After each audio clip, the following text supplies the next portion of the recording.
Florida's coral reefs are under threat from multiple areas.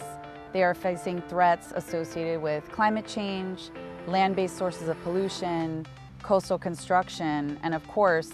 here in Miami-Dade County, we have a population of 2.7 million people. And that's a lot of pressure, and so that's why getting a better understanding and, if necessary, applying intervention strategies to save some of these keystone coral species is really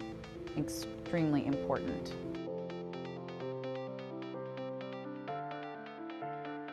We took the lead in developing training materials that we will use to teach recreational scuba divers how to identify stony corals and how to identify this particular disease outbreak so that they can perform underwater surveys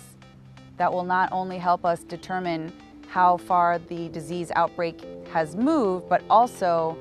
keep monitoring in areas where the disease has already run through to monitor recovery in those sections of the reef tract. Since the Florida Reef Tract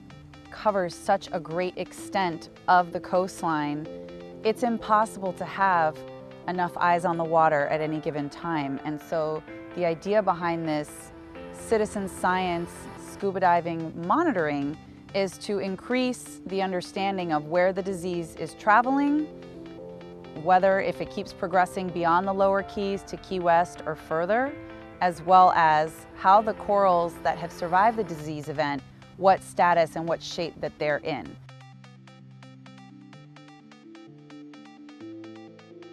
And so things that you can do are to make sure, looking around your home, making sure that your rain gutters are positioned over grass and not a cement or impervious surface, so that way rainwater is caught in the grass and filtered and does not then travel over pavement or cement and pick up pollutants that ends up in our stormwater system. People, private citizens, homeowners, even tenants can look into proper fertilizing of their plants or lawns, and same learning about proper pesticide application so that those contaminants are minimized from entering the watershed and it's not as much of an output into the local water bodies. Additionally, making great choices about products that are used, for example, sunscreen. Sunscreen has gotten quite a bit of attention in the last couple of years because there are several chemicals in sunscreens that are unsafe and can actually harm the living coral animal. So looking at sunscreens that don't contain any benzones or anything that ends with an "-one", but things that are safe